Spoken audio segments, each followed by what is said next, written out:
بالله من شرور أنفسنا ومن سيئات أعمالنا من يهده الله فلا مضل له ومن يضلل فلا هادي له ونشهد أن لا إله إلا الله وحده لا شريك له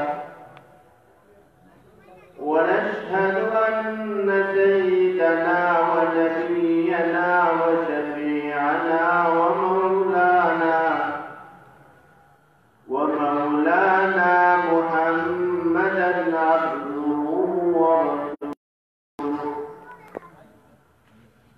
أما فأعوذ بالله من الشيطان الرجيم بسم الله الرحمن الرحيم لا تقم فيه أبدا لمسجد أسس على التقوى من أول يوم أحق أن تقوم فيه رجال يحبون أن يتطهروا والله يحب المطهرين صدق الله العظيم وصدق رسوله النبي الكريم ونحن على ذلك من الشاهدين والشاكرين والحمد لله رب العالمين اللهم أنت ربي لا إله إلا أنت خلقتني وأنا عبدك وأنا على عهدك ووعدك ما استطعت أعوذ بك من شر ما صنعت أبوء لك بنعمتك علي وأبوء بذنبي فاغفر لي فإنه لا يغفر الذنوب إلا أنت اللهم صل على محمد وعلى آل محمد كما صليت على إبراهيم وعلى آل إبراهيم إنك حميد مجيد اللهم بارك على محمد وعلى آل محمد كما باركت على إبراهيم وعلى آل إبراهيم إنك حميد مجيد محترم সম্মানিত হাজিরিন কিরাম আসিফুর ফুরকানিয়া মাদ্রাসা এবং মসজিদের উদ্যোগে আয়োজিত আজকের এই বার্ষিক মাহফিল আজকে এটা নতুন নয়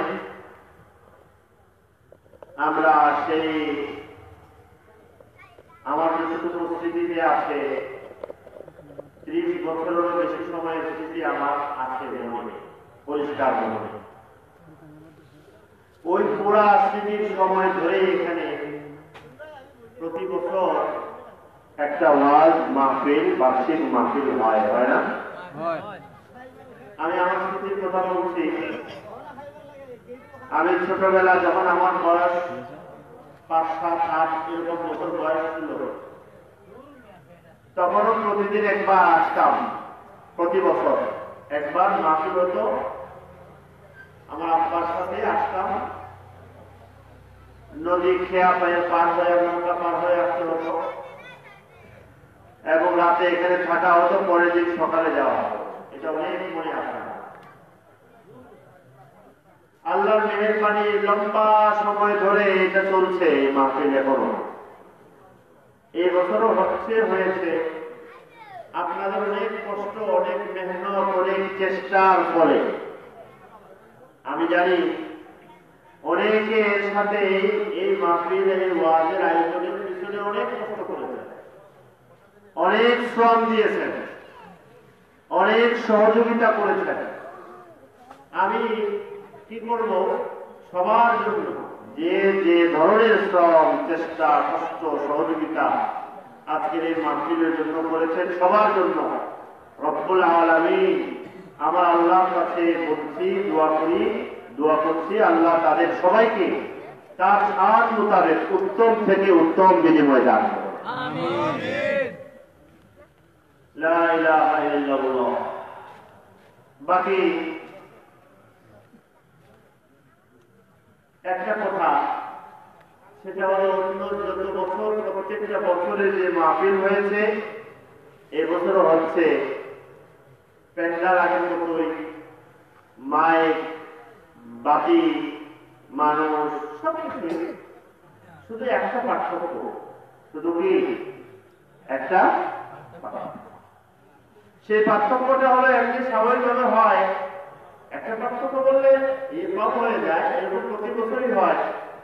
দেখা যায় এরকম যারা আজকে আছেন 2, 4, 5 জন দেখা যায় গত বছর ছিলেন, এই বছর নাই, হয় না এরকম?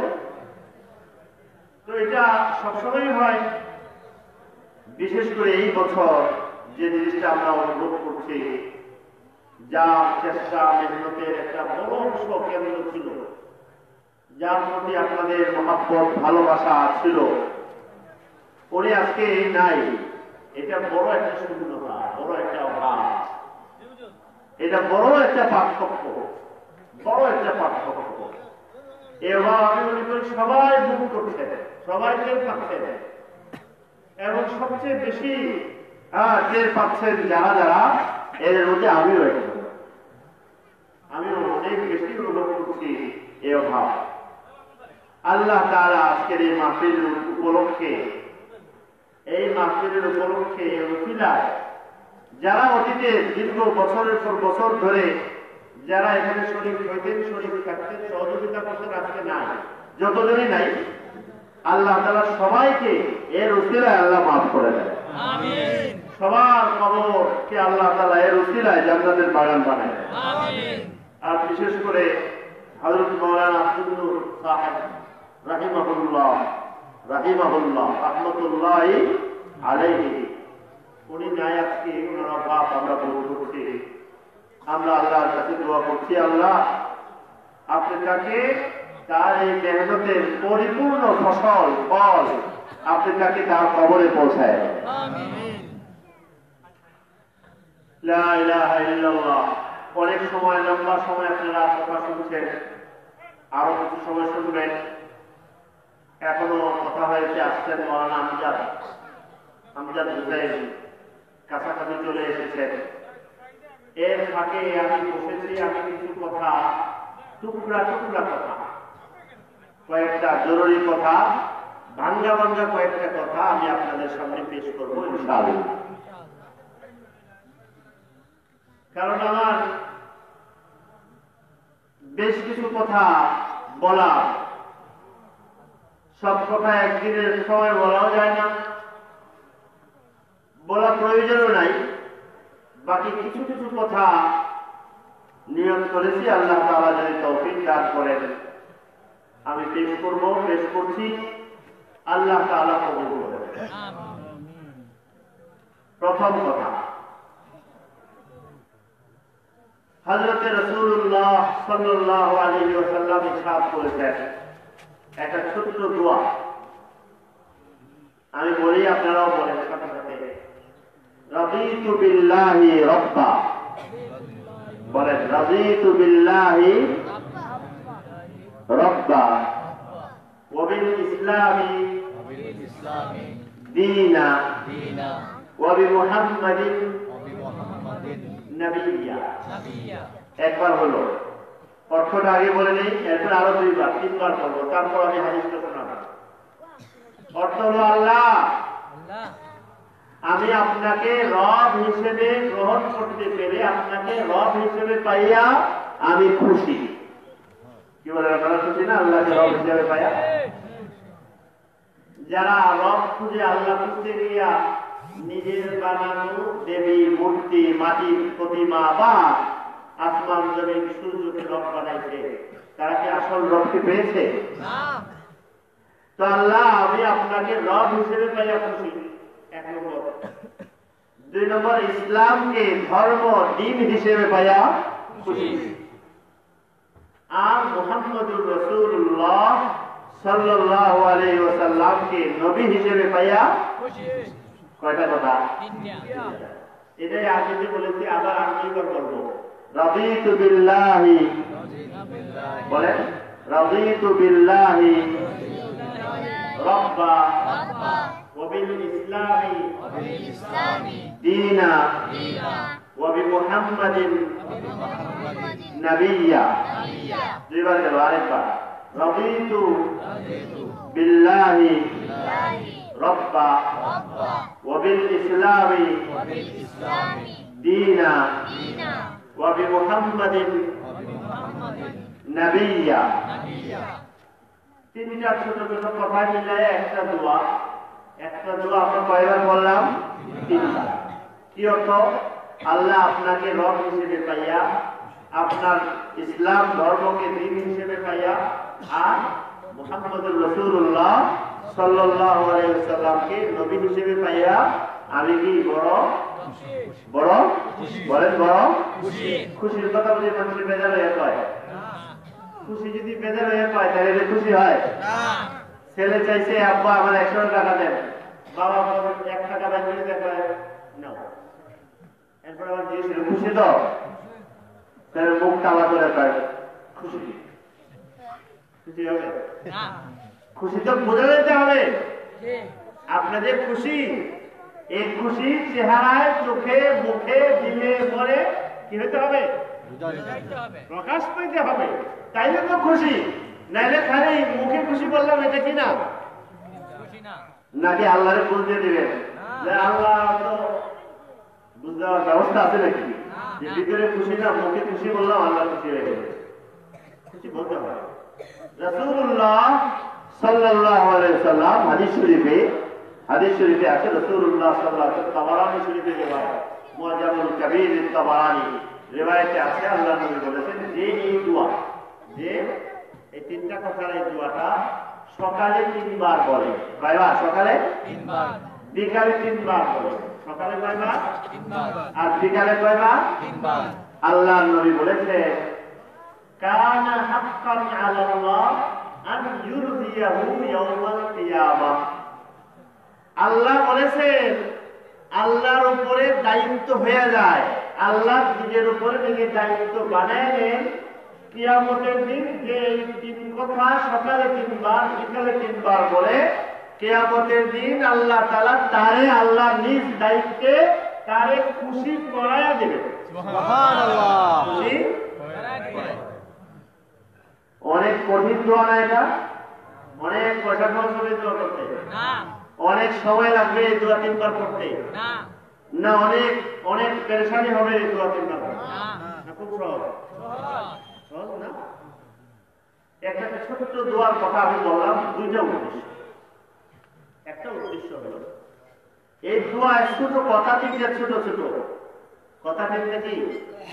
কিন্তু এই কথার অর্থ অনেক বড়। কথা 3টা কি? ছোট ছোট, কিন্তু অর্থ অনেক বড়।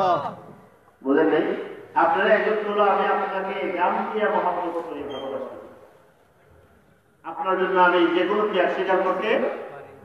এই কথাটা কি বড় না ছোট? শব্দ হিসেবে কথাটা ছোট, কইতে বেশি কষ্টও লাগে না, সময়ও, কিন্তু এর অর্থ অনেক বড় না বড়? আপনি বিপদে পড়ে গেছেন শত্রুর মুখে, বন্দুকের গুলির মুখে, এখন যদি সে আপনারা দেখে পালায় তার কথা ঠিক আছে না? সময় সময় এটার পরীক্ষা দেওয়া লাগবে। কথা সময় সময় পরীক্ষা না দিলে কথা কি বাস্তব প্রমাণ হবে? তো এই কথা 3টা শব্দগুলো ছোট ছোট, কিন্তু অর্থ এত ছোট নয়। আমি একটা ছোট্ট উদাহরণ দেই, ছোট্ট একটা উদাহরণ দেই। এক ব্যক্তির নাম ছিল সুমামা। হাদিস শরীফে আছে সুমামা ইবনে মুসালিম, নবীজির শত্রু, দুশমন। আল্লাহর নবীকে দেখতে পারেন না, ইসলাম মুসলমানের নামও শুনতে পারেন, নাম শুনলে তার রক্ত গরম হয়ে যায় এবং নবী করিম সাল্লাল্লাহু আলাইহি ওয়াসাল্লামকে পাইলে মেরে ফেলবে, এই প্রতিশ্রুতি উনি নিয়ে রাখতেন। যখন পায়, যেখানে পায় মুহাম্মদ রাসূলুল্লাহ সাল্লাল্লাহু আলাইহি ওয়াসাল্লামকে মেরে ফেলবে, এই প্রতিশ্রুতি। এরকম শত্রু একবার আল্লাহর নবীর সাহাবীরা গেলেন তার এলাকায়, তাকে কারা করে গিয়ে তাকে গ্রেফতার করে নিয়ে এসেছে। কারে গ্রেফতার করে আসেন? নাম হলো সুমামা। কি নাম বললাম? সুমামা ইবনে উসাল। গ্রেফতার করে নিয়ে এসে আল্লাহর নবীর মসজিদে একটা পিলারের মধ্যে হাত করা পড়ায়া পিলারের মধ্যে বেঁধে রাখছে। নবীজির গত দেশে আলাদা কোনো জেলখানা ছিল না, বুঝলেন নাই? বন্দি আসতে এলাকা এভাবে রাখারও নিয়ম ছিল না, মসজিদের মধ্যে রেখে দিচ্ছেন। উনি মসজিদে থাকেন আর নামাজ রোজা দেখেন। নবী করিম সাল্লাল্লাহু আলাইহি ওয়াসাল্লাম পরে দিন সকালবেলা এসে জিজ্ঞেস করলেন, সুমামা কেমন লাগতেছে তোমার? সুমামা বলে, মুহাম্মদ তিনটা কথা, আমার যদি তুমি মেরে ফেলো তাহলে মনে করবো আমার মতো একজন বীর লোকরে মারছো। আমি কিন্তু একজন বড় বীর ছিলাম, দুশ্মন হলো। আর যদি ছাইরে যাও তাহলে আমি তোমার কৃতজ্ঞতা আদায় করবো। আর যদি বড় টাকা লাগবে, টাকা টাকা দিলে আমার ছাড়বা, তাইলে কত লাগবো খালি কম, যত লাগে যা লাগে সব হবে। নবী করিম সাল্লাল্লাহু আলাইহি ওয়াসাল্লাম দেখেন না, এখন বলতে হলে অশান্ত হলে অপরাধ হলে তাহলে অনেক কিছুর পরে দেখা যায় কি লাগে, বুঝলেন? সব কিছুর পরে কি লাগে? নীরবে নীরবে বলতে হয় যে একটা জিনিস লাগে, এই জিনিস অনেক হয়ে পড়ে যে কোনো কিছু কি হয়ে যায়, সমাধান আল্লাহ মাফ করে। নবীজিকে বলেছে টাকা যদি লাগে তাহলে কত লাগবে শুধু বলেন। রাসূলুল্লাহ সাল্লাল্লাহু আলাইহি ওয়াসাল্লাম কিছু বললেন না। যাও দেখো সুমামা মসজিদে এখান থেকে দেখা মুসলমানের নামাজ দেখো, রোজা দেখো, দোয়া দেখো, আল্লাহর টাকা দেখো, কান্নাকাটি দেখলেই বুঝে যাবে কি হয়। একদিন পার হয়েছে, পরের দিন আবার আসছেন। আল্লাহর নবী জিজ্ঞেস করলেন, সুমামা কেমন লাগতেছে? সুমামা আগের তিন কথা বললো, বলে গিয়ে বললো টাকা যদি লাগে বলো কত লাগবে, এটা আমি দেব, ছেড়ে দেব। দ্বিতীয় দিনও গেল, তৃতীয় দিন আবার নবীজি এসে জিজ্ঞেস করলেন তাকে, মুসলমান হইলে ভালো লাগে ইসলাম? না। কি লাগবে? সুমামা বলে আমার টাকা লাগবে। নবী মুহাম্মদকে বলে টাকা লাগবে, টাকা লাগলে টাকা দেবো। কত লাগে বলো, যা চাও তা দেবো, মসজিদ ভরে দেবো, মদিনা ভরে দেবো তোমাকে টাকা দেওয়ার জন্য, যদি লাগে খালি কও। গেল রাসূলুল্লাহ, খেয়াল করেন রাসূলুল্লাহ সাল্লাল্লাহু আলাইহি ওয়াসাল্লাম বললেন কি, সব শেষ করে সাহাবীদের বলতে সুমামাকে ছাইড়া দাও। কি করো? টাকার বিনিময় না, বুঝেন নাই? বলেছে টাকা লাগলে যা লাগে তা দেবো। নবীর টাকাও লাগবে না, কিছু লাগবে না, মারারও দরকার নেই, গাড়ি ঠিক হয়ে যাও। কারে ছেড়ে দিতেছেন? নবীর দুষ্ট না দুশ্মন? বলেন কারে ছাড়তেছেন? দুষ্ট না দুশ্মন? শুধু দুশ্মন না জানের দুশ্মন, শুধু দুশ্মন না মারাত্মক দুশ্মন, শুধু দুশ্মন না দুশ্মনের লিডার, দুশ্মনের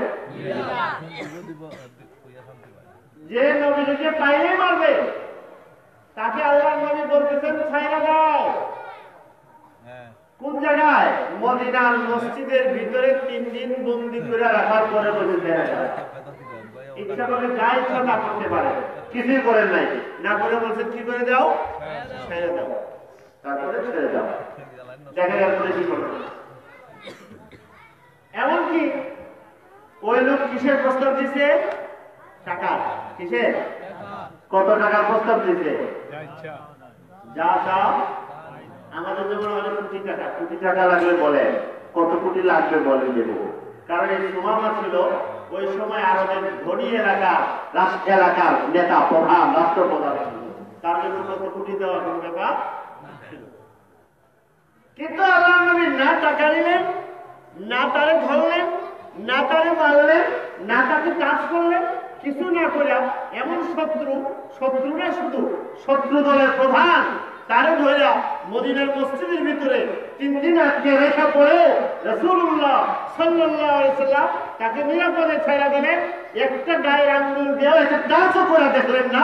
এত উদারতা আল্লাহর নবী দেখাইলেন একজন দুশমনের লিডারকে। এরপরেও বলে মুসলমানরা বলে কিনা শান্তি প্রিয় না, বলেন না নাউজুবিল্লাহ নাউজুবিল্লাহ। এরপরেও বলে মুহাম্মদুর রাসূলুল্লাহ সাল্লাল্লাহু আলাইহি ওয়াসাল্লাম অমুসলিমদের সাথে কি আচরণ করছে। এরপরেও বুঝে না। এরকম ঘটনা কি নবীজির কম আছে নাকি? মক্কা বিজয়ের হুদায়বিয়ার সময় নবী করিম সাল্লাল্লাহু আলাইহি ওয়াসাল্লাম মক্কার দিকে যাচ্ছেন। এক জায়গায় ঘুম ধরতে সবাই বিশ্রাম নেবেন। নবী করিম সাল্লাল্লাহু আলাইহি ওয়াসাল্লাম বিশ্রাম নিতেছেন। প্রত্যেকটা জায়গায় ওখানে বিশ্রাম, ওখানে বিশ্রাম। রাসূলুল্লাহ সাল্লাল্লাহু আলাইহি ওয়াসাল্লাম কাপড় চোপড় খুলে তলোয়ার রাইখা গাছের নিচে বিশ্রাম নেন। হঠাৎ একজন কাফের নবীর দুশমন মক্কার কাফের দৌড়ায় আসা একটা তলোয়ার হাতে নিয়ে রাসূলুল্লাহ বুক বরাবর করছে। কার বুক বরাবর করছে? রাসূলুল্লাহ সাইয়্যিদুল, বলেন না কেন, সাইয়্যিদুল মুরসালিন, সাইয়্যিদুল কাউনাইন, সাইয়্যিদ খাতামুল মুরসালিন, খাতামুন নবিয়্যিন সাল্লাল্লাহু আলাইহি ওয়াসাল্লাম। চিন্তা করছেন তার বুকের উপরে তলোয়ার ধরছে। ধরে বলছে মুহাম্মদ পাইছি তোমারে, কেউ নাই, দূরে আওয়াজ যাবে না, সবাই ঘুমাইতেছে। বলো এবার আমার তলোয়ার থেকে তোমাকে কে বাঁচাবে? কারে বলতেছে? রাসূলুল্লাহ সাল্লাল্লাহু আলাইহি ওয়াসাল্লাম। নবী করিম সাল্লাল্লাহু আলাইহি ওয়াসাল্লাম নির্লিপ্ত কণ্ঠে, কোনো ভয় নাই। কেন ভয় নাই? কার উপর ভরসা আছে? আল্লাহর। কোনো ভয় নাই। বলছে কে বাঁচাবে? মানে আমাকে আমার আল্লাহ বাঁচাবে। আমাকে কে বাঁচাবে? আল্লাহ। বলে আল্লাহু আকবার, আল্লাহু আকবার। আমাকে কে বাঁচাবে? আল্লাহ। যে কথা বলেছে ওই কাফেরের বুকে কাঁপন ধরে গেছে। নবী তো তার আল্লাহর কাছে বিচার পৌঁছায় গেছে, আল্লাহ বাঁচাবে। তার বুকে কাঁপন ধরে গেছে, হাতে কাঁপুনি উঠে গেছে, কাঁপতে কাঁপতে তলোয়ার হাত থেকে পড়ে গেছে। সুবহানাল্লাহ। রাসূলুল্লাহ সাল্লাল্লাহু আলাইহি ওয়াসাল্লাম তলোয়ার হাতে নিলেন, নিয়ে এখন তার বুকের উপর বসেন। এবার বলো তোমারে কে বাঁচাবে? আমার তো আল্লাহ আছে, তোমার তো আল্লাহ নাই। আমার কি আছে? আল্লাহ। মুসলমানের কি আছে? আল্লাহ। মুমিনের কি আছে? আল্লাহ। আল্লাহু মাওলানা ওয়ালা মাওলা লাকুম। আল্লাহু মাওলানা ওয়ালা, আল্লাহ আমাদের রব, তাদের কি নাই রব? নবী করিম সাল্লাল্লাহু আলাইহি ওয়াসাল্লাম এখন তো তার আল্লাহ নাই, সে বাঁচার মতো কি কাকে বলবে? কে বাঁচাবে? নাই। কিন্তু রাসূলুল্লাহ সাল্লাল্লাহু আলাইহি ওয়াসাল্লাম যাওয়া মাফ করে দিলেন। কি করে দিয়েছেন? কি করে দিয়েছেন বলেন? কারে মাফ করছেন? দুস্তরে না দুশমনে? দুশমন কি সাধারণ দুশমন না জানের দুশমন? জানের দুশমন। যে নবীজিকে কি করতে আসছিল বলেন না কেন? কি করতে আসছিল? শুধু মারতে আসছিল না, তলোয়ার বুকের উপর ধরে দিয়েছিল। তলোয়ার বুকের উপরে। আমাদের স্বভাব কি? একজন যদি আমার উপরে আঙ্গুল তুলে কথা বলে, আমি সুযোগ পেলে তার আঙ্গুলে ভেঙে দেবো না? আঙ্গুল মাফ করে দেবে নাকি? আর গায়ে হাত তুলে তারে মাফ করবে? অস্ত্র ধারণ করলে রাসূলুল্লাহ সাল্লাল্লাহু আলাইহি ওয়াসাল্লাম মাফ করে দেবেন। এরপরেও বলে কি না, নাউযুবিল্লাহ, সন্ত্রাসী। বলেন না নাউযুবিল্লাহ। তো ওই কাফের সর্দার নাম কি বলছিলাম মনে আছে? সুমামা। কি বলেছিলাম? সুমামাকে আল্লাহ বললেন যাও, তোমার টাকা তুমি খাও, তোমার টাকা রাখবে না আমার। মুহাম্মদ ঘুষ খায় না, মুহাম্মদ টাকার জন্য কাউকে ধরে না, কাউকে ছাড়ে না। মারলেও আল্লাহর জন্য মারে, ছাড়লেও আল্লাহর জন্য ছাড়ে। মুসলমান হলো মুহাম্মদুর রাসূলুল্লাহ সাল্লাল্লাহু আলাইহি ওয়াসাল্লাম অনুসারী। কাউকে ছাড়লেও আল্লাহর জন্য ছাড়বে, ধরলেও আল্লাহর জন্য ছাড়বে। কোন মুসলমান মুমিন কাউকে টাকার জন্য ধরতেও পারে না, টাকার জন্য ছাড়তেও পারে না। ঠিক। রাসূলুল্লাহ সাল্লাল্লাহু আলাইহি ওয়াসাল্লাম বলে যাও, তোমার টাকাও লাগবে না, কিচ্ছু লাগবে না, তোমার ছেড়ে দেব। কি করলাম? সুমামা বনু হানিফা গোত্রের প্রধান বড় নেতা, অনেক টাকাওয়ালা, অনেক ক্ষমতাবান। নবী যখন ছেড়ে দিচ্ছেন কিচ্ছু বলে না। আস্তে করে বের হইয়া রেডি হইয়া দেখতে গেলয়া রোয়ানা হয়েছে। একটু দূরে গিয়া একটা খেজুর বাগান ছিল, খেজুর বাগান থেকে কাছে একটা কুয়া, গিয়া কুয়ার মধ্যে নিজে নিজে গোসল করছে। কি করছে?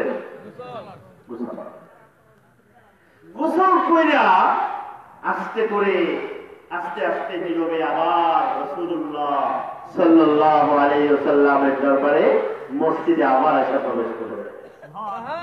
মসজিদে আবার আগে আসছিলেন কিভাবে? বন্দী হইয়া। আগে আসছিলেন কিভাবে? বন্দী হইয়া। আর এখন কিভাবে? ইচ্ছা মতো। এখন কিভাবে? আল্লাহ নবী এমনই ছিলেন যে একবার তার কাছে আসতো সে আর যাইতো না, সে আর হযরত যায়েদ ইবনে হারেসা রাদিয়াল্লাহু আনহু একদল শত্রু সন্ত্রাসী ডাকাত ছিনতাইকারী তারে বুক করে ধরে আইনা মক্কায় গোলাম বানায় বিক্রি করে দিয়েছে। ছেলে ধরে নিয়ে আসে, যারা ধরে নিয়ে যায় না, ছেলে ধরে আইনা বিক্রি করে দিয়েছে। এই ছেলে আস্তে আস্তে আস্তে আস্তে নবীজির ঘরে আসছেন, যায়েদ ইবনে হারেসা। নবীর সাথে থাকতে থাকতে তার এমন ঘনিষ্ঠতা হয়েছে, রাসূলুল্লাহ সাল্লাল্লাহু আলাইহি ওয়াসাল্লাম তাকে অনেক স্বাধীনতা দিয়েছেন। এরপরে অনেক দিন পরে তার মা বাবা যারা তাকে হারাইছিল না, পায় না, হারিয়ে ফেলেছে, এরা অনেকদিন পরে কি করেছে? অনেকদিন পরে আয়েশা নবী করিম সাল্লাল্লাহু আলাইহি ওয়াসাল্লাম ঘরে তারে আয়েশা পাইছে। বুঝেছেন? বলেন 30 বছর পরে যদি মা বাবা আয়েশা হারানো ছেলে পায় কেমন আনন্দ লাগবে? লাগবে না? ছেলের কেমন আনন্দ লাগবে তার আসল মা বাবারে ফিরে পাইছে। যখন ফিরে পাইছে তখন নবী করিম সাল্লাল্লাহু আলাইহি ওয়াসাল্লাম বলেন, যায়েদ যাও, এবার তোমার মা বাবারে ফিরে পাইছো, আমার এখানে আরামে ছিল তুমি, তারপরে তোমার মা বাবার সাথে তুমি চলে যাও। তুমি তখন যায়েদ ইবনে হারেসা রাদিয়াল্লাহু আনহু কি বলেছিলেন জানেন? বলে, হ্যাঁ আমার মা বাবারও পাইছি, মা বাবা তো আছেন থাকবেন, কিন্তু ইয়া রাসূলুল্লাহ আপনাকে ছাইরা আমি যাব না। তো সুমামা ইবনে উসাল ওই কুয়া থেকে গোসল করে মসজিদে আবার আসছেন, বন্দী হয়ে না নিজে নিজে? ভালো করে বলেন, বন্দী হয়ে না নিজে নিজে? নিজে নিজে আসছেন। এসে বলে, ইয়া রাসূলুল্লাহ আমাকে কালেমা পড়ান, আমি মুসলমান হয়ে যাব। আল্লাহ নবী কালেমা পড়ায় দিলেন শাহাদাত। যারা নবী করিম সাল্লাল্লাহু আলাইহি ওয়াসাল্লাম মারলেন না, ধরলেন না, কাজও করলেন না, কিচ্ছু করলেন না, টাকা দিতে চাইছিলেন তাও রাখলেন না, ফিরিয়ে দিলেন। উনি 3 দিন পর্যন্ত মসজিদে নববীতে দাঁড়ায় দাঁড়ায় বসে বসে কিচ্ছু করেন নাই, খালি দেখছেন সাহাবীরা নামাজ পড়ে, সিজদা করে কেমনে, রুকু করে কেমনে, আল্লাহরে কেমনে ডাকে, কেমনে আল্লাহর জন্য কান্দে, রাত ভরে কেমনে কান্দে, কিভাবে আল্লাহরে ডাকতে থাকে, বেকুল হয়ে এভাবে আল্লাহর জন্য। এরা এরকম বাইরে এত শক্তি, এত বেশি যুদ্ধে এত বীরত্ব এদের আছে, মসজিদে আয়েশা নীরবে আল্লাহর সামনে এভাবে বেকুল হইয়া কাঁদতে থাকে। এই দৃশ্যগুলো আর আল্লাহর নবীর চেহারাটা 3 দিন পর্যন্ত দেখতে দেখতে কাফেরদের এই নেতা এই এত বড় নেতৃত্বের অধিকারী, ক্ষমতার অধিকারী, কিচ্ছু ছাড়াই যখন তারা ছেড়ে দিচ্ছেন, বাড়িতে না গিয়া আস্তে করে ঘরে ঢুকে এসে বলতেছে, মসজিদে ঢুকে এসে বলতেছে, ইয়া রাসূলুল্লাহ আমার অধীনে সব আল্লাহ তাআলা মাফ করে দেয়, আমি আপনার হাতে হাতে রাখা আমি ইসলাম ধর্ম গ্রহণ করব। শেষ না, শুরুমাত্র, আমার কথা শুরুমাত্র। এরপরে উনি বলতেছেন, ইয়া রাসূলুল্লাহ জানেন আজকের আগে, খেয়াল করেন, আজকের আগে আপনার চেহারাটা আমার কাছে দুনিয়ার সবচেয়ে নিকৃষ্ট চেহারা ছিল। দুনিয়া বলেন না, নাউযুবিল্লাহ। রাসূলুল্লাহ সাল্লাল্লাহু আলাইহি ওয়াসাল্লাম বলতেছেন, আজকের আগে আপনার চেহারাটা আমার কাছে আবগাদুল উজুহি ইলাইয়া, দুনিয়ার সবচেয়ে নিকৃষ্ট চেহারা ছিল। আল্লাহর কসম, যে আপনার হাতে হাত রেখে আমি কালেমা পড়লাম, এখন আমার সামনে আমার কাছে আপনার চেহারা দুনিয়ার সবচেয়ে প্রিয় চেহারা হয়ে গেছে। বুঝেছেন? কতক্ষণ সময়? 1 মুহূর্ত। কতক্ষণ সময়? 1 মুহূর্ত। আগে ছিল দুনিয়ার সবচেয়ে নিকৃষ্ট চেহারা, যে ইসলাম গ্রহণ করেছেন সাথে সাথে বলেছেন আপনার চেহারা এখন আমার কাছে দুনিয়ার সবচেয়ে কি প্রিয়, সবচেয়ে প্রিয়, সবচেয়ে প্রিয়। এটা হলো ঈমানের রং। এটা কিসের রং? ঈমানের রং। ইমান কি দেখা যায়? ইমান কি ধরা যায়? ইমান কি স্পর্শ করা যায়? ইমান কি চেক করে দেখা যায়? মিটার দিয়ে দেখা যায়? মাপা যায়? যায়। কিন্তু ইমানের রং আছে। ইমানে কি আছে? ইমানের নিদর্শন আছে।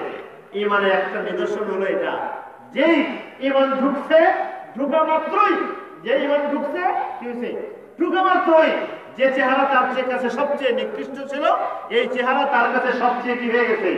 প্রিয় হয়ে গেছে। ইমানের রঙের আরেকটা উদাহরণ দেবে। হাদিস শরীফে আছে, এক ব্যক্তি আল্লাহর নবীর ঘরে আসলেন মেহমান। রাসূলুল্লাহ সাল্লাল্লাহু আলাইহি ওয়াসাল্লাম ঘরে মেহমান, মুশরিক কাফের অমুসলিম মেহমান। কি মেহমান? নবীর ঘরে কি মেহমান? মুসলমান মেহমান না অমুসলিম মেহমান? নবীর ঘরে অমুসলিম মেহমান আসতে পারে, পারে কিনা? আসতো কিনা? মুসলমানের ঘরে অমুসলিম মেহমান আসে কিনা? আসতে পারে কিনা? না পারে না? পারে। নবীর ঘরে আসতে বললে আমার ঘরে পারে না? যদিও কোনো কোনো ধর্ম মানুষ এমন আছে যারা মুসলমান গেলে তার ঘর পরিষ্কার করা লাগে, তারা এই উদারতা তাদের মধ্যে নেই। কিন্তু মুসলমানের কাছে এই উদারতা, যে কোনো ধর্মাবলম্বী আমার ঘরে কি হতে পারে? মেহমান হতে পারে না?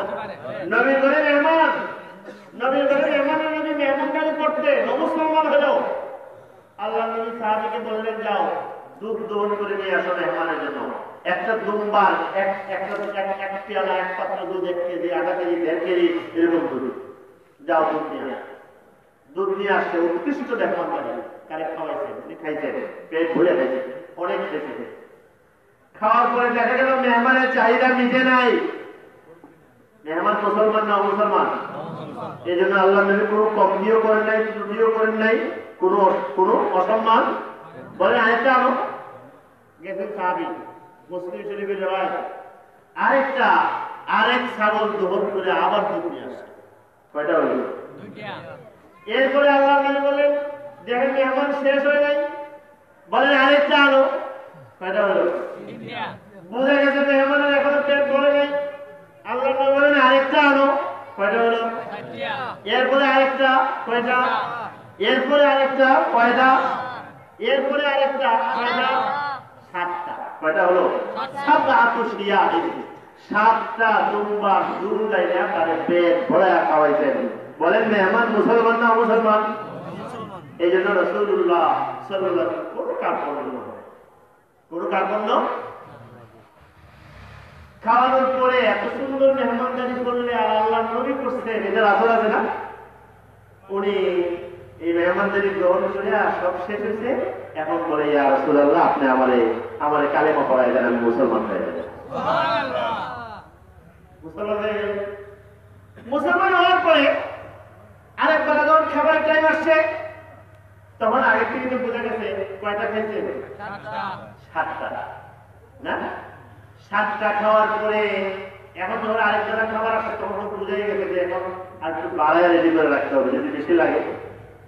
তো এখন তো প্রস্তুতি আছে 7টা। জিজ্ঞেস করলেন যে আমি এখন দুধ নিয়ে আসবো, দুধ নিয়ে আসছে, একটা খাইয়াই এখন শেষ, আর কি নেই। এরপরে আর লাগবে না, আর লাগবে না, আমার শেষ হয়ে গেছে, একটা খাই কি হয়ে গেছে। আল্লাহ নবী তখন বললেন, হাদিস মুসলিম শরীফের রিওয়ায়াত, ইন্নাল মুমিনা ইয়াকুলু ফি মিআন ওয়াহিদ ওয়াল কাফিরা ইয়াকুলু ফি 7 আমআ। দেখো যারা ঈমানদার, তাদের অভাব, তাদের লোভ, তাদের খাবার প্রতি আকর্ষণ, তাদের অভাব লোভ কম থাকে, এরা এক পেটে খায়। আর যাদের ঈমান নাই, দুনিয়ার প্রতি তাদের লোভের আকর্ষণ এত বেশি থাকে, এদের লোভ, এদের খাবারের চাহিদা এত বেশি থাকে, এরা 7 পেটে খায়। কত পেটে? এটাও ঈমানের রং। এটাও কিসের রং? ঈমানের রং আছে। তো হযরত সুমামা যখন এই কথা আল্লাহর নবী বললেন, যখন বললেন ইয়া রাসূলুল্লাহ ইসলাম গ্রহণ করার পরপরই আগে আপনি আমার কাছে সবচেয়ে নিকৃষ্ট চেহারা ছিল, এখন সবচেয়ে উত্তম চেহারা হয়ে গেছে। দেখেন আসল রংটা আসতেছে। এরপরে উনি রাসূলুল্লাহ সাল্লাল্লাহু আলাইহি ওয়াসাল্লামকে বললেন, ইয়া রাসূলুল্লাহ আমি তো মক্কায় যাইতাম, নিয়ত করছিলাম, ওই সময় কাফেররাও অমুসলমানরাও মক্কা মদিনা মক্কা শরীফে যাইতো, হজ উমরা করতো, কাফেররাও। তো উনি বলতে যে ইয়া রাসূলুল্লাহ আমি যখন কাফের ছিলাম তখন তো উমরা করার নিয়ত করছিলাম, এরা উমরা করতো ইসলামের নিয়মে না, কেউ উমরা হয়ে করতো, কেউ দেবদেবীর পূজা করতো বাইতুল্লাহর সামনে গিয়া, এগুলো। তো তখন বলতেছে ইয়া রাসূলুল্লাহ, আমি তো উমরা করার নিয়ত করছিলাম, এখন তো আমি মুসলমান হয়েছি, এখন আমি কি করবো বলেন তো? উমরা করবো না আমার বাড়িতে চলে যাবো? উমরা করবো না কোথায় চলে যাবো? আল্লাহ নবী বলেন ঠিক আছে, যাও, উমরা করতে নিয়ত করছিলে, যাও, উমরা করতে যাও। উনি উমরা করার জন্য মক্কা মুকাররমায় গেলেন। মক্কার কাফেররা জেনে গেছে সুমামার সাথে মক্কার লোকদের একটা সম্পর্ক আসলে ভালো, এখন থাকে না যেমন অমুক দেশ অমুক দেশের সম্পর্ক ভালো আছে না, এরকম অমুক দেশের সাথে আমেরিকার সম্পর্ক ভালো, অমুক দেশের সাথে তারা পরস্পরে কি। তো সুমামার সাথে মক্কার কাফেরদের বড় কানেকশন খুব ভালো।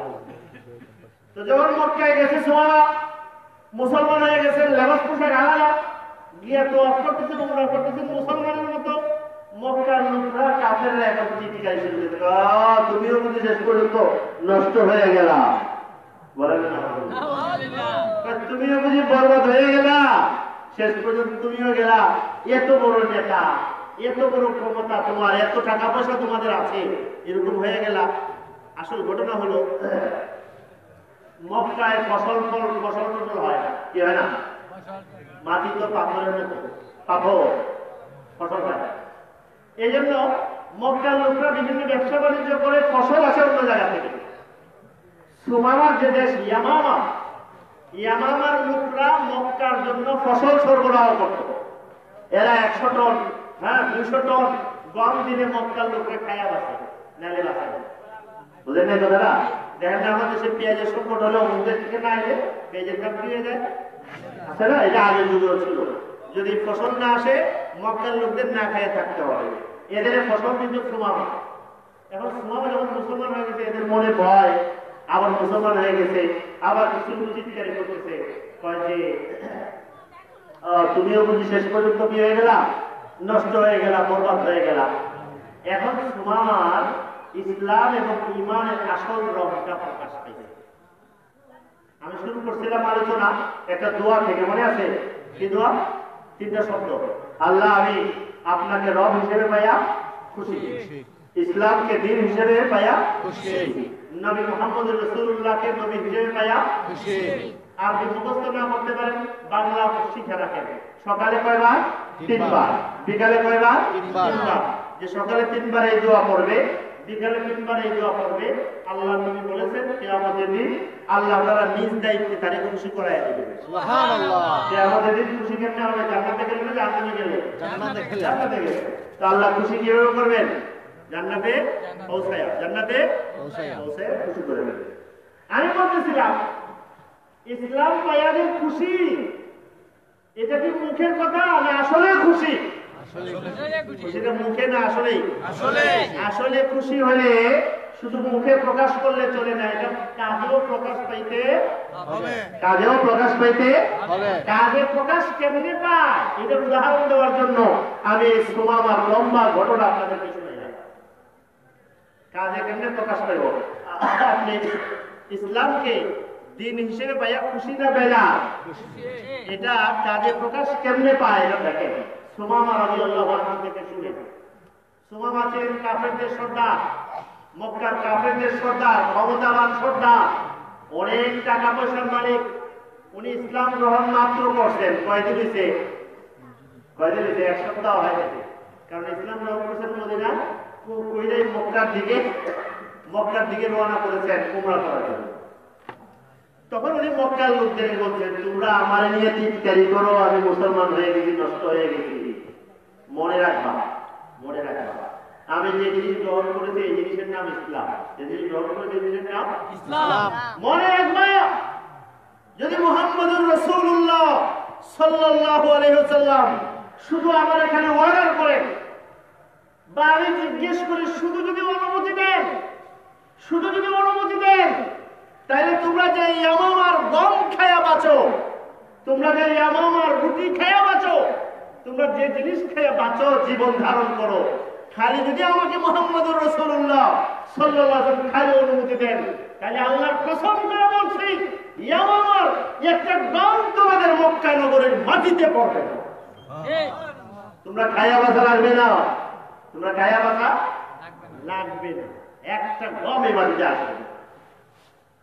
কেন? কারণ মক্কার লোকরা মুহাম্মদুর রাসূলুল্লাহ সাল্লাল্লাহু আলাইহি ওয়াসাল্লামের বন্ধুরা, শত্রু, তখনো পর্যন্ত শত্রু। নবী করিম সাল্লাল্লাহু আলাইহি ওয়াসাল্লামের দুশমন। কেমন দুশমন? নবী করিম সাল্লাল্লাহু আলাইহি ওয়াসাল্লামকে জুলুম করেছে, নির্যাতন করেছে, কি পরিমাণ করেছে এতটুকু শেষ আছে না। এরপর দেশ থেকে কি করে দিয়েছে? দেশ থেকে কি করে দিয়েছে? বের করে দিয়েছে। নবীজি হিজরত করে মদিনায় গেছেন, এখানে শেষ না। এরপরে কি করছে? এরপরে কি করছে জানেন? এরপরে কি করছে যে আমরা এর এক গ্রাম থেকে বের করে দিয়েছি, আর এক জায়গায় চলে গেছে, তো আমরা বাঁচলাম, যে শেষ না। এটা কয় না, কয় আমরা বের করে দিয়েছি, ও মদিনায় গেল কেন? মদিনায় থাকতে দেবো না, মদিনায় তাদেরকে বাঁচতে দেবে। বিশাল দলবল নিয়ে মদিনায় তাদেরকে কি করতে গেছে? একদম পিষে ফেলতে গেছে। কি করতে? পিষে ফেলতে গেছে, খন্দকের যুদ্ধ করছে। এগুলো হয়েছে না 5 বছর পর্যন্ত, এগুলো চলছে 6 বছর পর্যন্ত। 6 বছর পরে রাসূলুল্লাহ সাল্লাল্লাহু আলাইহি ওয়াসাল্লাম আসছিলেন যে আমরা একটু মক্কায় যাই, আমাদের বাড়িতে তোমরা আসতে দাও, মাত্র শুধু আমরা একটু উমরা করে তওয়াফ করে আমরা চলে যাব, তোমাদের সাথে ঝগড়াও করবো না, মারামারি করবো না, কিছু করবো না, শুধু আসবো আর যাবো, আল্লাহর ঘরটা একটু দেখার সুযোগ দাও। দিয়েছিল আর সুযোগ দেয় দিয়েছে। এরা হলো এই ধরনের শত্রু। এই জন্য হযরত সুমামা বলেন, তোমরা আল্লাহর নবীর এরকম জুলুম করেছো, এরকম অবিচার করেছো, এরকম শত্রু। আমি যখন ইসলাম গ্রহণ করেছি, আমার ইসলাম ইসলামের পক্ষে কথা বলার কথা বলে, আমার ইসলাম আমার নবীর প্রতি আমার মহব্বত, নবীর পক্ষে বলার কথা বলে। আমার ইসলাম, আমার নবী, আমার আল্লাহ। এখন আমি যখন ইসলাম গ্রহণ করে ফেলেছি, আগের বন্ধুত্ব সব আমি পায়ের তলে পিষ্ট করে দিয়েছি। ওই বন্ধুত্ব আমার নাই, আগের সম্পর্ক আমার নাই, আগের যা কিছু আছে সব এখন শেষ। এখন আমার যত সম্পর্ক হবে ইসলামের কারণে হবে, যত সম্পর্ক হবে নবীর কারণে হবে, যত সম্পর্ক হবে আল্লাহর কারণে হবে। এই জন্য তোমরা যদি নবীর শত্রুতামি করো, তাহলে মনে রাখবা তোমাদের যত খাবার দাবার আমাদের এখান থেকে আসতো সব আমরা বন্ধ করে দেব, তোমরা না খাইয়া মরতে পারো, তোমরা না খাইয়া মরতে। তো এটা বলতেছিলাম, এই যে বললাম আমরা ইসলামকে আমি কি মনে করেছি? ইসলাম পেয়ে আমি খুশি। ইসলাম পেয়ে আমি কি খুশির অর্থ কি? খুশির অর্থ এই সুমামা, হযরত সুমামা রাদিয়াল্লাহু আনহু থেকে শিখেন। খুশির অর্থ নবীরে নবী হিসেবে পায়া খুশি হয়ে যা। সাইয়্যিদুল মুরসালিন সাল্লাল্লাহু আলাইহি ওয়াসাল্লাম খুশি। খুশি যে কেমন খুশি? একটু ত্যাগ দেওয়ার দরকার পড়লে, বুঝলেন, একটু কষ্ট স্বীকার করার দরকার পড়লে নাই খুশি না বেজা। একটু কষ্ট স্বীকার করার দরকার পড়লে নবীজির জন্য করা লাগবে না, লাগবে। খুশি হওয়ার আলামত কি? করা লাগবে। খুশি হওয়ার আলামত কি? মনে করে একটা ছোট্ট উদাহরণ দেবে।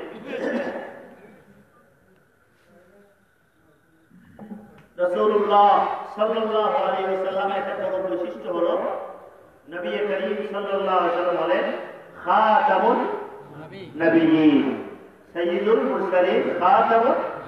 বাংলায় কি বলে? আর কি? শেষ নবী। সংক্ষেপে বলে রাসূলুল্লাহ সাল্লাল্লাহু আলাইহি ওয়াসাল্লাম শেষ নবী। এটা নবী করিম সাল্লাল্লাহু আলাইহি ওয়াসাল্লামের বড় বৈশিষ্ট্য। কেন বড় বৈশিষ্ট্য? কারণ নবীজি যখন শেষ নবী, তখন তার উম্মতের সংখ্যা সবচেয়ে কম না বেশি? কেন বেশি? কারণ ওই নবী শেষ কিয়ামত পর্যন্ত যত উম্মত আসবে সব কার উম্মত হবে? তার উম্মত। এখন কেউ যদি আইসা নবী করিম সাল্লাল্লাহু আলাইহি ওয়াসাল্লামের শেষ নবীর এই পথটা দখল করে ফেলায়, তাহলে নবীর এই সম্মান, এই ইজ্জত থাকবে না? নষ্ট করার চেষ্টা করা হয়। তখন এই নবীর যারা, নবীকে যারা মহব্বত করে, নবীকে পেয়ে যারা খুশি, তাদের জন্য তখন কি করা লাগবে? ঘুমায় থাকতে হবে। তাদের এখন ঘুমায় থাকতে হবে, তাদের এটার জন্য কিছু করার নাই। শুধু মিলাদ করলে আর দোয়া করলে, শরীফ করলে হবে? কি বলে? এটাই বললাম যে সুমামা রাদিয়াল্লাহু আনহু থেকে শিখে আমি ইসলাম পেয়ে, দিন হিসেবে পেয়ে খুশি, নবীকে নবী হিসেবে পেয়ে খুশি, ইসলামকে আল্লাহকে রব হিসেবে পেয়ে খুশির অর্থ হলো আমার জীবন মরণ দুনিয়ার সবকিছু কার জন্য হবে? আল্লাহর জন্য, ইসলামের জন্য, আর কার জন্য? নবীর জন্য। এই জন্য রাসূলুল্লাহ সাল্লাল্লাহু আলাইহি ওয়াসাল্লামের রিসালাত, তার নবুয়ত, তার ইজ্জত, তার সম্মান হেফাজত করার জন্য, সংরক্ষণ করার জন্য, একে হামলা থেকে বাঁচানোর জন্য, রক্ষা করার জন্য, মানুষের ঈমান রক্ষা করার জন্য প্রয়োজন যখন হয়, এই জন্য কিছু আরামে কি করা লাগবে? বিসর্জন দেওয়া লাগবে। উনি বলেছে সুন্দর, আরামকে হারাম করা লাগবে, নাইলে খুশি করা, খুশি হওয়া বোঝা, নাইলে মুখে মুখে থাকবে, শুধু মুখে মুখে। আমরা এটাই দেখছি এখন। আসলে জানেন ঘটনা, আমরা তো একটু জানি এই কথা, কাদিয়ানি, কাদিয়ানি একটা কি ধর্ম, একটা কি ধর্ম, কাদিয়ানি একটা ধর্ম, ইসলাম একটা ধর্ম, কাদিয়ানি একটা ধর্ম। ইসলাম হলো সঠিক ধর্ম, কাদিয়ানি একটা কি ধর্ম? বাতিল ধর্ম। কি ধর্ম? বাতিল ধর্ম। যেমন হিন্দু একটা ধর্ম, খ্রিস্টান একটা, কাদিয়ানি এমন একটা ধর্ম। কিন্তু আমাদের দেশের অনেক মানুষ জানে না, মনে করে কাদিয়ানি ইসলামে তো অনেক দল দল আছে, কাদিয়ানিরও এরকম একটা কি দল। বলেন নাউজুবিল্লাহ। কাদিয়ানি একটা দল না, কাদিয়ানি একটা কি ধর্ম, কাদিয়ানি একটা কি ধর্ম। এটা ভালো করে জানা থাকা লাগবে। এটা না জানলে অনেকে ভুল বুঝে। যখন হুজুররা অনেকে বলেন যে কাদিয়ানিদেরকে সরকারের কাছে দাবি জানান, কাদিয়ানিদেরকে কাফের ঘোষণা করা হোক, তখন তারা নারাজ হয়। দরকার কি এদের কাফের বলার, না বলার, ঘোষণার দরকার কি? এরা এদের মধ্যে আছে, আমরা আমাদের মতো আছি। এটা মনে করার বিষয় এখানে না। কারণ হিন্দু একটা ধর্ম, খ্রিস্টান একটা ধর্ম মতো এরা আছে, কাদিয়ানি একটা ধর্ম। কিন্তু সমস্যা হলো কাদিয়ানিরা আলাদা ধর্ম হওয়ার পরেও মুসলমান পরিচয় দেয়। কি পরিচয় দেয়? মুসলমান। আমি আপনাদের জিজ্ঞেস করি, এই মশাজান বাজারে বা এই গুজারাঘাট বাজারে বা ধুলিয়াখাল বাজারে আপনার একটা দোকান আছে, খুব নাম দাম আছে এই দোকানে। এই দোকানের নামে মানুষ দূর দূর থেকে কিছু জিনিসপত্র কেনার জন্য আসে। এখন আরেকজন সুযোগ বুঝাইছে, এই নামে আরেকটা দোকান দিয়ে বসে রাস্তার মুখে। বুঝেন নাই কথাটা? আপনার দোকানে খুব সুনাম, এই দোকানে মানুষ আসে, আরেকজন করছে কি এই নাম ঠিকানা দিয়া রাস্তার কোনায় কিনারে আরেকটা দোকান কিনে দিছে, এই নামেই দিয়ে দিছে। এখন মানুষ আপনার দোকানের নামে শুনে আইসা ওই দোকান থেকে সদাই কিনে চলে যায়। আপনি খুব খুশি হবেন না? হ্যাঁ, বলেন না কেন? আপনি চুপ করে থাকবেন? আপনি এটা মেনে নেবেন? কি বলবেন আপনি? তোমার দোকান তোমার নামে দাও, আমার নামে দাও কেন? তোমার দোকান কার নামে? তোমার নামে দাও। তোমাদের ধর্ম গোলাম আহমদ কাদিয়ানীর নবীর নামে প্রচার করো, আমাদের নবীর নাম নিয়ে আমাদের ধর্ম নিয়ে করো কেন? আমি অনেক সময় বলি, আমার ছাত্রদেরকেও বলি হবে, ওই যে কাদিয়ানীরা কাফের, কাফের বললে অনেকে বুঝে না, ভুল বুঝে, বা বলে কাফের বলার দরকার কি, তো বলে দুইটা বলবা। অনেক সময় বলবা কাদিয়ানীরা কাদিয়ানী, মুসলমান না, কাদিয়ানীরা কি? কাদিয়ানীরা, এখন তো কোনো দোষ নেই, কাদিয়ানীরা কাদিয়ানী কি নয়? আমি তো এটাই চাই, তুমি তোমার ধর্মের পরিচয় দিয়া চলো, আমার পরিচয় তুমি নিতে যাবা কেন? আমি যে বলি কাদিয়ানীদেরকে কাফের ঘোষণা করা দরকার, এটা আসলে কি দেখেন, এটা তাদের কোনো অধিকারে হস্তক্ষেপ না, এটা হলো আমার অধিকারটা সংরক্ষণ করা। কি করা? বুঝেন নাই? তাদের কথা কোনো অধিকারে আমি হাত দিচ্ছি না। তার নাম রাখছে অমুক সৈয়দ আলী, আমি বলি না যে তোমার নাম পাল্টা, কিন্তু তারা আমার ধর্মের নাম ব্যবহার করছে। আমি বলতে চাচ্ছি আমার ধর্মের নাম যেন কেউ, তারা যেন কেউ অন্যায়ভাবে ব্যবহার করতে না পারে, আমার ন্যায্য অধিকারটা আপনারা সংরক্ষণ করবেন। কথাটা বুঝতে পারছেন? যেমন আমাদের দেশে মনে করেন বিভিন্ন রাজনৈতিক দল থাকে, এক দলের নামে যদি আরেক দলের লোকরা এসা ব্যানার টানে মিছিল করে, মানবে না? এক দলের অফিসে যদি আরেক দলের নাম লাগায় রাখে, মানবে কেউ? আমরা কেউই মানবো না। কেন মানবো না? তোমার তো তুমি পরিচয় বহন করো, আমার ইসলাম, আমার মুসলমান, মুসলমানদের ন্যায্য নৈতিক যৌক্তিক অধিকার আছে আমাদের নাম আমাদের ইজ্জত, আমাদের পরিচয় আমরা বহন করব। আমাদের পরিচয় যেন অন্যরা কেউ অন্যায়ভাবে নিতে না পারে, নিতে না।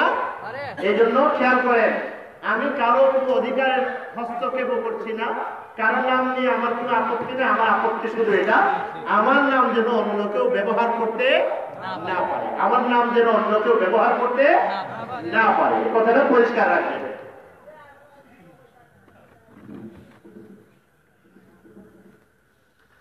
এই জন্য এই কথাটা আমি বলতেছিলাম। দেখেন যে আমি ইসলাম, ইমান, দ্বীনকে মহব্বত করি, এটা শুধু কিসের কথা নয়, শুধু মুখে বললে কাজে লাগবে। কাজের মধ্যে এটা একটা কাজ, এটা একটা কি কাজ। যখন আমাকে ত্যাগ দেওয়ার দরকার পড়ে, কিছু বলা দরকার পড়ে, কষ্ট স্বীকার করা পড়ে দরকার পড়ে, তখন আমি যদি থাকি তাহলে বুঝবো যে না, আমি মুহাম্মদুর রাসূলুল্লাহ সাল্লাল্লাহু আলাইহি ওয়াসাল্লামকে নবী পাইয়া আমি খুশি, নবী পাইয়া আমি খুশি। আমি কয়েকটা কথা বলছিলাম। এক নম্বর কথা আমি যেটা শুরু করেছিলাম সেটা হলো এই যে দোয়াটা নিয়ে শুরু করেছিলাম, এই দোয়া এবং এই ধরনের দোয়া, এই দোয়াগুলো শেখা মানুষের এটা কাজ, শিশুকালের শিক্ষা।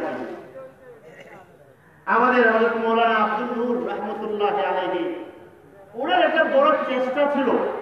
এই আমরা 30 বছর থেকে, আমরা ছোটকাল থেকে দেখে আসছি, এখানে একটা ভক্ত একটা শিক্ষা, দ্বীনি শিক্ষা প্রতিষ্ঠান দিয়া বাচ্চাকালে, শিশু অবস্থায়, শিশুর থেকে তার মুখের মধ্যে আল্লাহর কথাগুলো, কালেমার কথাগুলো, ইমানের কথাগুলো, দ্বীনের কথাগুলো মুখে কি করে দেওয়া, তুলে দেওয়া, মুখে তুলে দেওয়া। এটা একটা বড় কাজ ছিল। আজকে উনি দুনিয়া থেকে চলে গেছেন, কিন্তু ওনার এই চেষ্টা, এই মেহনতটা তো উনি আপনাদের কাছে, আমাদের কাছে আমানত রেখে গেছেন। আমাদের কাছে কি রেখে গেছেন? আমানত রেখে গেছেন। ওনার চেষ্টা, মেহনতের বদলা উনি পেয়ে পাবেন এবং ইনশাআল্লাহ পেয়ে গেছেন। আমাদের সময় হলো, সুযোগ প্রয়োজন হলো এই মেহনতের সাথে আমরা জড়িত হওয়া, আমাদের কি হওয়া, জড়িত। দ্বিতীয় কথা, আমি কোরআনে কারিমে সূরাতুল বারাতের একটা আয়াত, 108 নম্বর আয়াত তিলাওয়াত করেছি। ওখানে আল্লাহ তাআলা একটা মসজিদের পরিচয় দিয়েছেন, মসজিদে নববী, রাসূলুল্লাহ সাল্লাল্লাহু আলাইহি ওয়াসাল্লামের এই মসজিদের একটা বিশেষ পরিচয় আল্লাহ তাআলা তুলে ধরেছেন। মসজিদ তো মসজিদ হয় বিভিন্ন রকমের, কিন্তু শুধু ভবনের নাম মসজিদ নয়, যেমন শুধু ভবনের নাম মাদ্রাসা নয়, বরং মসজিদগুলোর মধ্যে যে মসজিদটা কেবল আল্লাহর জন্য কি করা হয়, প্রতিষ্ঠা করা হয়, তাকওয়ার উপরে আল্লাহর জন্য প্রতিষ্ঠা হয়, সেটাকে আল্লাহ তাআলা বলেছেন, নবী করিম সাল্লাল্লাহু আলাইহি ওয়াসাল্লামকে বলেছেন, আহাক্কু আন তাকুমা ফি, নবী আপনি আল্লাহর জন্য যে মসজিদ কায়েম করা হয়, এই মসজিদে আপনি কি করেন, অবস্থান করেন। আমরা এটাও একটা বিষয় এখানে আমরা আছি, যে মসজিদকে কেন্দ্র করে, যে মসজিদের সামনে আমরা এখানে বসে আছি, এখন আমরা দেখি আমাদের দেশেও আছে, সারা দুনিয়ায়ও আছে, দুনিয়া ভর বিশাল বিশাল মসজিদ।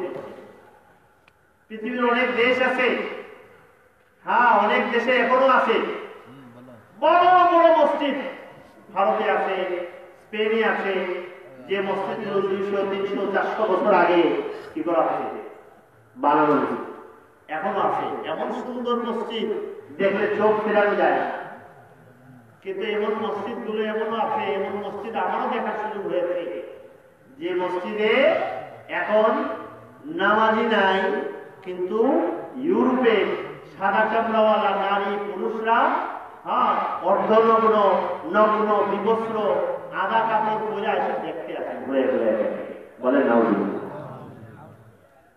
ভারতের দিল্লিতে দিল্লির জামে মসজিদ, বিশাল মসজিদ, লক্ষ মানুষের নামাজ পড়ার মতো জায়গা আছে এখানে,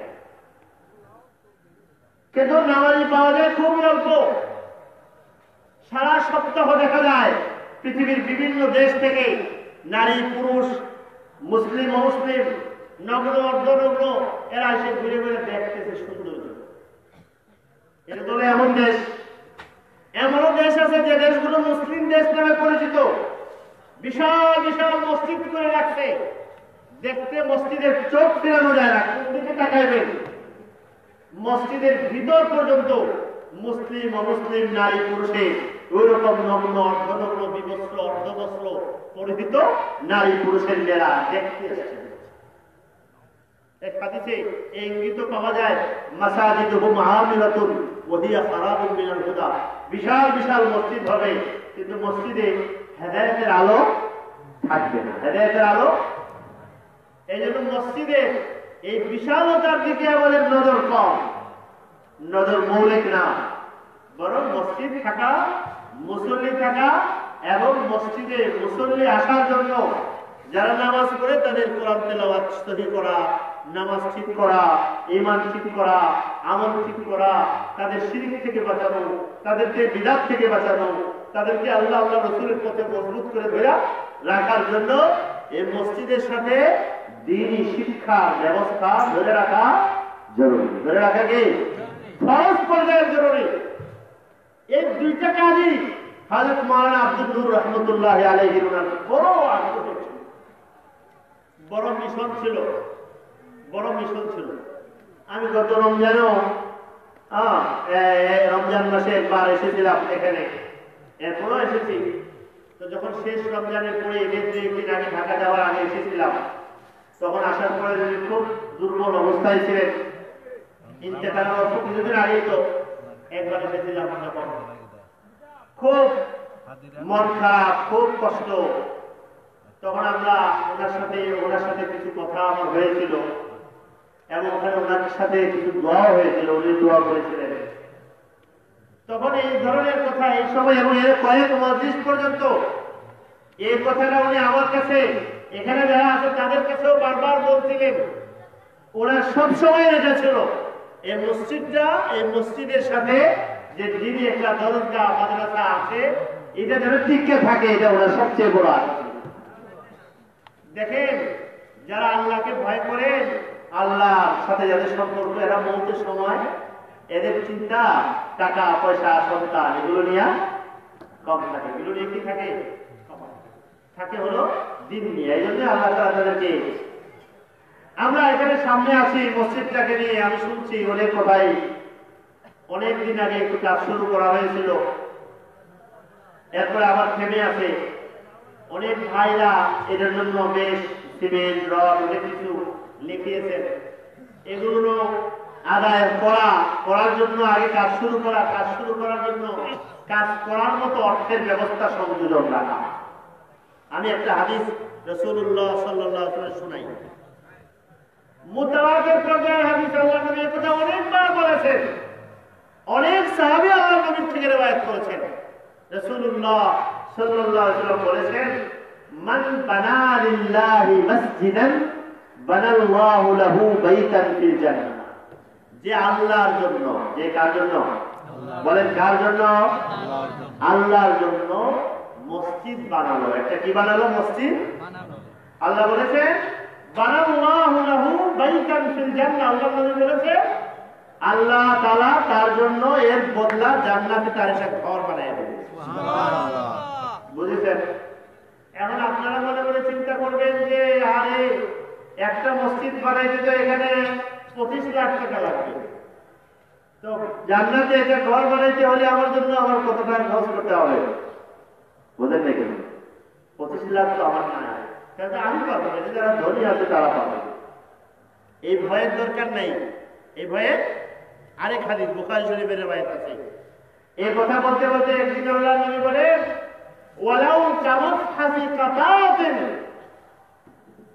মুরগি আছে না, মুরগি ওই যে ধুলা বাড়ির মধ্যে বসে ডিম পাড়ার জন্য ঘর বানায় না, যে আমাদের যারা ঝাপটায়া একটা কি বানায়, ছোট্ট একটা বাসার মতো, ওটার মধ্যে ডিম পারে। বন খড় হলে ওখানে বানায় ছোট্ট ঘর। একটা পাখি আছে আরবে, এটাকে বলে মরুহাঁস, আরবিতে বলে কাতাব। ওই পাখিটা মরুভূমির মধ্যে ডিম পাড়ার জন্য ছোট্ট একটা ঘর বানায়। কত বড় বানায়? এই যে আমার হাত দেখছেন না, এত বড়, এতে ইটের সমান। এতে ইটের সমান কি বানায়? ঘর বানায়। আল্লাহ নবী বলেন যে মসজিদ বানাবে আল্লাহ জান্নাতে ঘর বানিয়ে দিবেন। কত বড় মসজিদ বানাবে? আল্লাহ নবী বলতে বলতে এক পর্যায়ে বলে, বেশি বড় লাগবে না, সে যদি কাটা পাখির ডিম পাড়ার একটা ছোট বাসার মতো এত বড় একটা মসজিদ যদি বানিয়ে আমার জন্য বানিয়ে দিতে পারে, আমি তার জন্য জান্নাতে অসীম একটা বিশাল ওটায় জান্নাতে তার জন্য ঘর বানাই দেব। কত বড়, বুঝেছেন? একটা ইটের সমান। এই জন্য এই ভয়ের দরকার নেই। আপনার দরকার হলো আপনার কাজের নিয়তের স্পিড কত, এটা দেখা। নিয়তের কি স্পিড কত? একটা উদাহরণ দেয় ছোট্ট। ঘরের মধ্যে টিকটিকি আছে না? টিকটিকি চেনেন তো? টিকটিকি মানুষের সাধারণভাবে ঘরে থাকলে এটা মানুষের ক্ষতি করে, এর দ্বারা জীবাণু ছড়ায়, এর মানুষের খাবার পাত্র খোলা দেখলে ওটার মধ্যে কি করে মুখ দেয়, ময়লার মধ্যেও মুখ দেয়, এখানেও মুখ দেয়। অনেক সময় পেশাব করে দেয়, পেশাবটা খাদ্যে পড়ে। অনেক সময় মলত্যাগ করে, সাদা কালো দেখছেন না মসজিদের মধ্যে আসলে পাওয়া যায়, এটা খাবারের মধ্যে পড়ে যায়। এই জন্য আল্লাহ নবী সাল্লাল্লাহু আলাইহি ওয়াসাল্লাম বলেছেন, ঘরের মধ্যে টিকটিকি দেখতে পেলে মেরে ফেলবা। টিকটিকি কি করবা? সাপ যেমন মানুষের ক্ষতিকর, ওটা বেশি ক্ষতি। টিকটিকি এতটা না হলেও টিকটিকিও মানুষের জন্য কি ক্ষতিকর। আল্লাহ নবী যখন বলছেন 1400 বছর আগে, অনেকে এটা ওই সময় এতটা বুঝে নাই যে টিকটিকি আর তেমন ক্ষতি কোথায়। আধুনিক গবেষণায় বের হয়ে এসেছে, আমেরিকার এক ইউনিভার্সিটি থেকে এক প্রফেসর একটা গবেষণা করেছেন বেশ কত বছর আগে, যে টিকটিকি জীবাণু দ্বারা অনেক সময় শিশু বাচ্চারা আক্রান্ত হয়, অনেক সময় শিশু বাচ্চাদের মরণেরও কারণ হয়। কি এর রোগ ছড়ায় মারাও যায়। এই জন্য রাসূলুল্লাহ সাল্লাল্লাহু আলাইহি ওয়াসাল্লাম বলেছেন, পাইলে কি করো? মারো, মারো। এক রাতে আছে বলেন যে এর যে স্বভাব খারাপ দেখো, ইব্রাহিম আলাইহিস সালাম যখন আগুনে পড়ছে, আগুনে ফেলাইছে, আসলে তো আগুন না, না আরাম হয়ে গেছে। তারপরও টিকটিকি তখন আগুনে কি দিছে শুনেন নাই? মুসলিম শরীফের ভাই আগুনে ফু দিছে, বাড়াতে। এর স্বভাব যে খারাপ, একটা উদাহরণ দিয়েছে।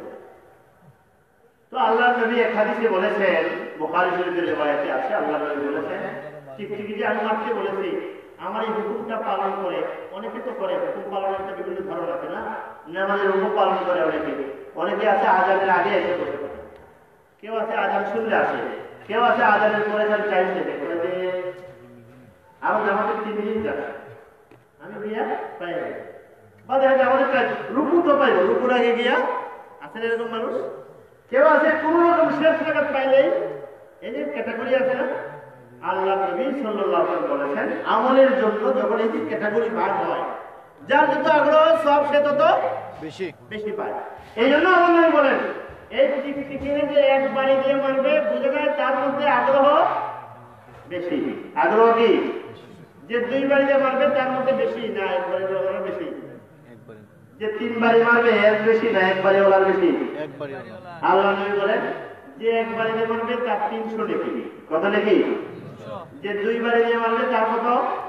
200। যে হ্যাঁ 2 বাড়ি দিয়ে, আর যে 3 বাড়ি দিয়ে মারবে তার কত? 100। কেন? এই কিসের কারণে? স্পিড, আগ্রহ, স্পিডা।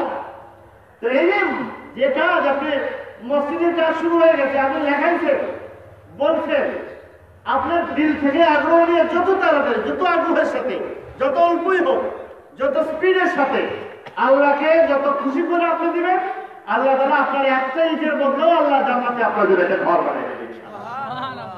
এটা মাথায় রাখতে হবে, এটা মাথায় রাখতে হবে। তো এই হলো 2টা কথা আমি বলছিলাম। আসলে বলছিলাম মাঝখানে বসেছি, আমার তো ইয়াও নাই, স্বভাবও নাই, ওয়াজ করার অভ্যস্তও না। কিছু বাংলা বাংলা আরো কিছু কথা ছিল, অন্য সময় ইনশাল্লাহ বলবো। বাকি আপনাদের প্রতি কয়েকটা অনুরোধ, তো একটা তো বললাম যে মসজিদ এবং এই মাদ্রাসা এখানে যদি এটা হয়, আল্লাহ তাআলা এটা করেন, জানেন একজন মানুষ, একটা বাচ্চা, একটা শিশু, সে কত কিছু করে ফেলতে পারে যদি সে দ্বীনের ইলম পায়। একজন দ্বারা অনেক কিছু হয়ে যেতে পারে। তো এটার চেষ্টা আমরা সবাই করব এবং সবার আন্তরিক সহযোগিতা এখানে থাকা লাগবে। আমরা প্রস্তুত আছি তো ইনশাআল্লাহ? আর মসজিদের যে কাজের বিষয় আছে, এটাও আমরা আশা করবো, দোয়া করবো, করতে থাকবো। আমরা দোয়া করছি যত দ্রুত সম্ভব কাজ শুরু হয়ে যাবে এবং অন্তত ফাঁদ দাঁড়ায় যায়। আমরা বড় বিশাল সুন্দর দেখার তো জরুরি না, আমরা দেখা দরকার থেকে নিরাপদ একটা জায়গা সার দাঁড়াইছে, বেড়া হয়েছে, এখানে বাচ্চারা আল্লাহর কালাম করতে পারছে, কোরআন করতে পারছে। এতটুকু কইরা এরপরে আপনারা এতটুকু দেখে যেতে চান, কে কে দেখে হাজুরা তো সবাই হাজুরা। আরেকদিন সময় দুনিয়া থেকে আল্লাহ কারা নিয়ে যায়, এই জন্য আমরা সবাই দেখে যেতে চাই নামাজ। ইনশাআল্লাহ আল্লাহ তাআলা কবুল করেন। এই মাদ্রাসা মসজিদ এর সাথে সহযোগিতায়, এর সাথে মহব্বতে যেভাবে আমরা আছি, এরা আমরা খুব কি করবো, ধরে রাখবো ইনশাআল্লাহ। আমিন ওয়া আখিরু দাওয়ানা আলহামদুলিল্লাহি রাব্বিল আলামিন।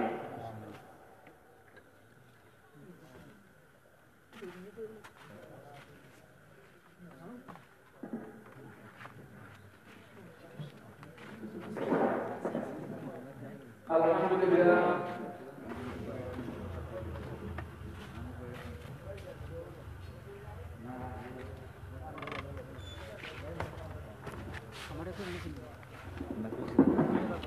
তারপর